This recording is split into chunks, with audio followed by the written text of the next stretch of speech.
ये नबी से प्रॉब्लम है, इसलिए नबी की वजह से नबी के माँ बाप से प्रॉब्लम है।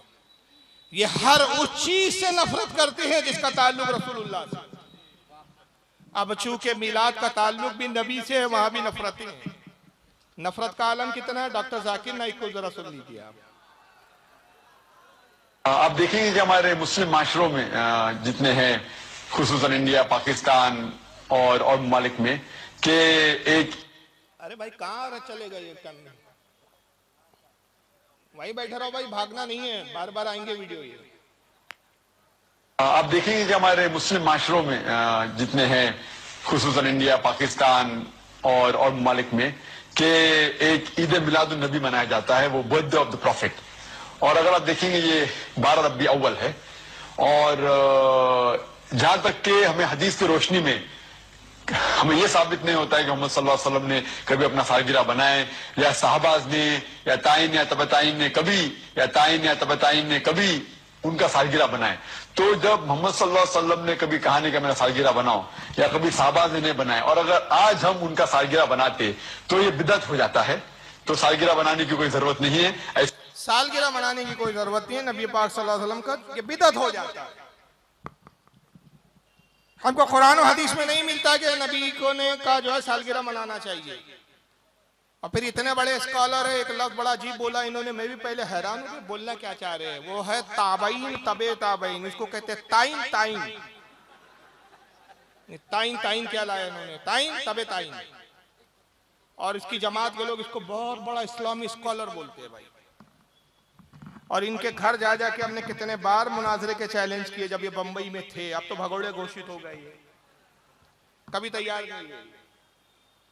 तो ताइन ने नहीं मनाया, तबे ताइन ने नहीं मनाया। नहीं साहब, वो ताइन मनाएंगे भी नहीं, वो तबे ताबईन मनाएंगे, और वो ताबईन मनाएंगे। ताइन कौन होते, ताइन का ही को मनाएंगे। तो ये बिदअत है साहब, कुरान में इनको नहीं मिला मिलाद मनाना, हदीस में नहीं मिला। अच्छा चलो, अब इनके बस किस्मत की, एक बार ये इंटरव्यू देते बैठे थे और मिलाद के खिलाफ बोल रहे थे, तो एक सुन्नी हमारी इस्लामी बहन ने कॉल कर दिया।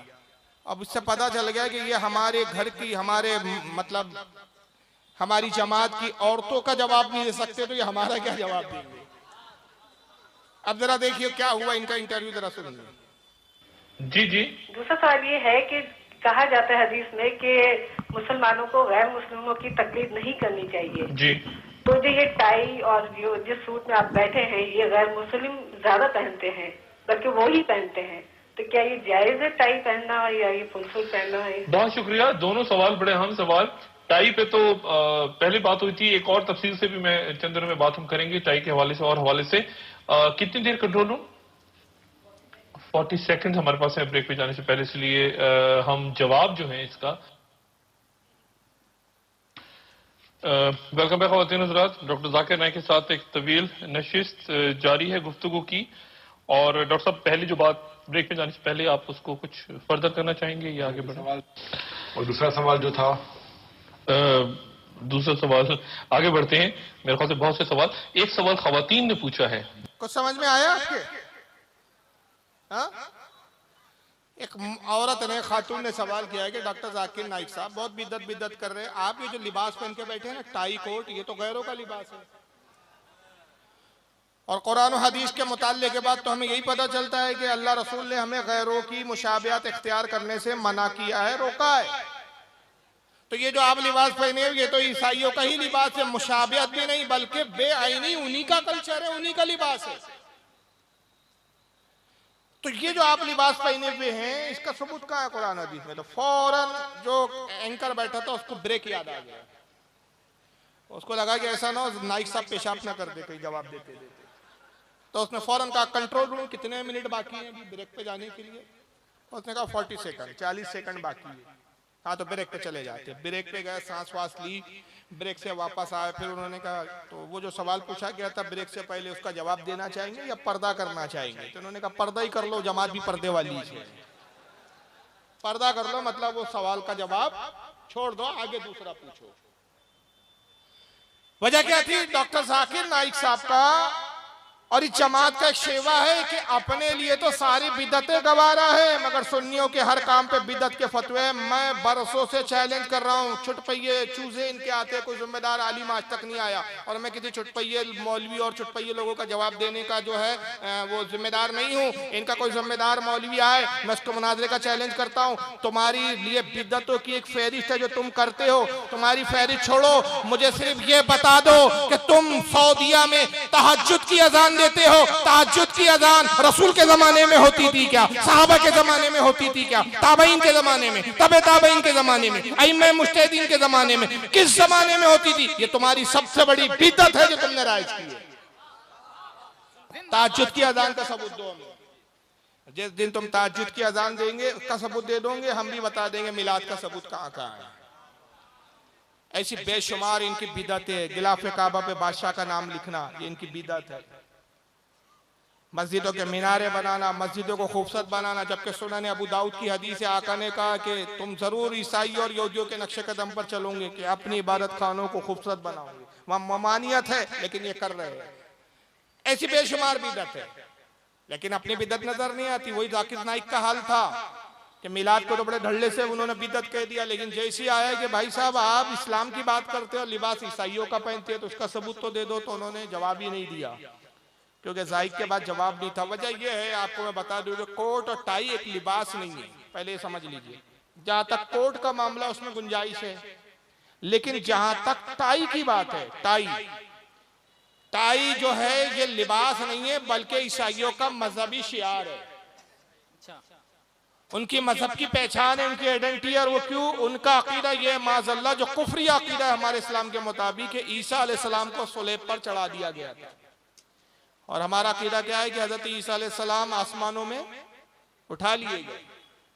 तो सुलेब की बतौर निशानी उन्होंने टाई की इजाद की, और उसको बतौर सुलेब मुकद्दस जान के टाई गले में लटकाते हैं। ये मजहबी शियार है, और मजहबी किसी का शियार जो काफिरों का, उसको इख्तियार करने के बारे में अल्लाह के रसूल की हदीस क्या है जो नाइक को नजर नहीं आई। आका कहते हैं मन तशब्बहा बिकौमिन फहुवा मिनहुम, जो जिस कौम की मुशाबहत करे वो उन्हीं में से है।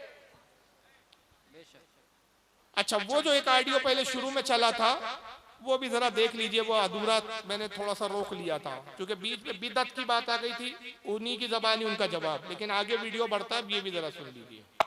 कभी या ताइन या तबताइन ने कभी उनका सालगिरह बनाए, तो जब मोहम्मद सल्लल्लाहु अलैहि वसल्लम ने कभी कहा नहीं कि मेरा सालगिरह बनाओ, या कभी साहबा ने बनाए, और अगर आज हम उनका सालगिरह बनाते तो ये बिदअत हो जाता है। तो सालगिरह बनाने की कोई जरूरत नहीं है, ऐसा कोई इस्लाम एक मजहब के अंदर नहीं है, कुरान में भी नहीं, शरिया में नहीं। ये एक वेस्टर्न कल्चर है, ये एक वेस्टर्न कल्चर है कि हमें सालगिरह बनाना चाहिए। ये वेस्टर्न कल्चर है, ये अंग्रेजों की तहजीब है, ये गैरों की तहजीब है, गैरों का तरीका सालगिरह मनाना चाहिए, मिलादुल नबी मनाना, ये गैरों की तहजीब है। अजीब बात है भाई, हम अपने नबी का मिलाद मना रहे, गैरों की तहजीब कैसी हो गई?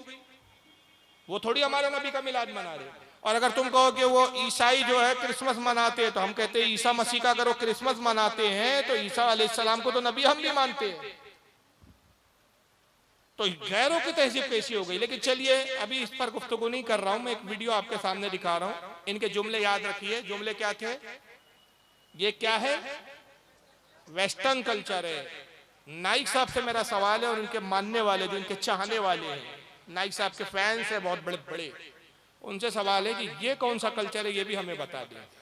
Let's welcome on stage the articulate analyst Dr. Zakir Naik. Doctor Zakir Naik की एंट्री होती है और सब तालियां पीटते हैं।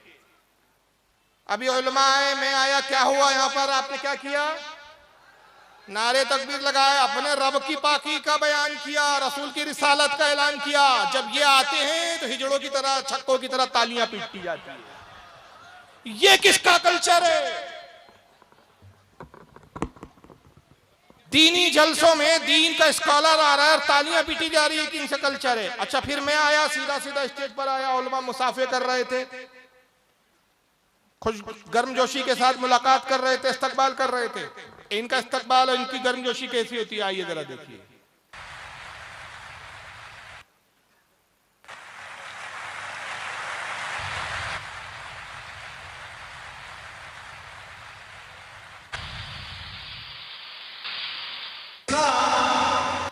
बैकग्राउंड में ढूंढ ढूंढ विलन की एंट्री हो रही है जैसे।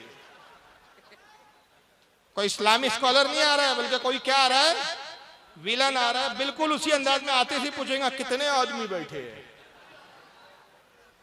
समझ गए आप यार नौजवान लोग, मैं भी इसी दुनिया में रहता हूँ भाई, समझ रहे आप? ये कौन सा कल्चर है? और अभी कल्चर पूरा नहीं हुआ, अभी सुनिए। Acquired by submitting your will to Almighty God is the only solution for the whole of humanity. And worship the Creator. अल्हम्दुलिल्लाह वस्सलातु वस्सलाम। जैसा कि मैंने अर्ज किया, ख़वातीन और हज़रात, हमारी ये आज की आखिरी नशिस्त है। आखिरी नशिस्त नहीं है, आखिरी महीना चल रहा है, एक अंडा नाजिल हो रहा है और उसमें से देखिए क्या पैदा होने वाला है।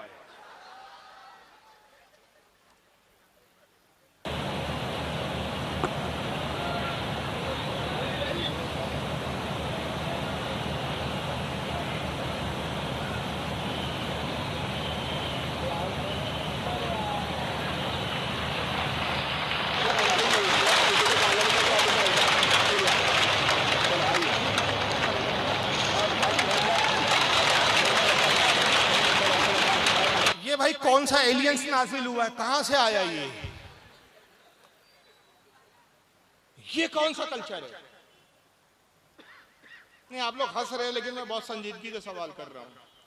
ये कौन सा कल्चर है? ये रसूलुल्लाह से साबित है, साहबा से साबित है। जब रसूलुल्लाह खिताब करने आते थे ऐसी अंडों में से निकलते थे, ऐसी पालकियां लाई जाती थी, पालकियां खुलती थी, ऐसी तालियां पीटी जाती थी।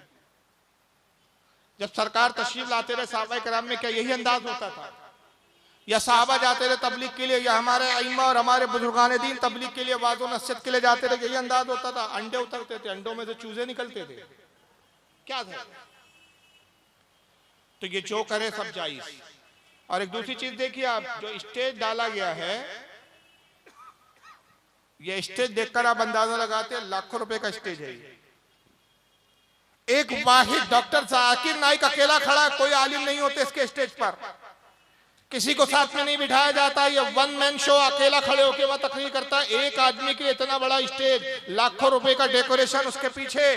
तब इनको गरीब बच्चियां याद नहीं आती, बेवाएं याद नहीं आती, शादियां गरीब बच्चों की याद नहीं आती। जैसी मिलाद में गरीब झंडियां लगाता है, इनको बच्चियां याद आने लगती है,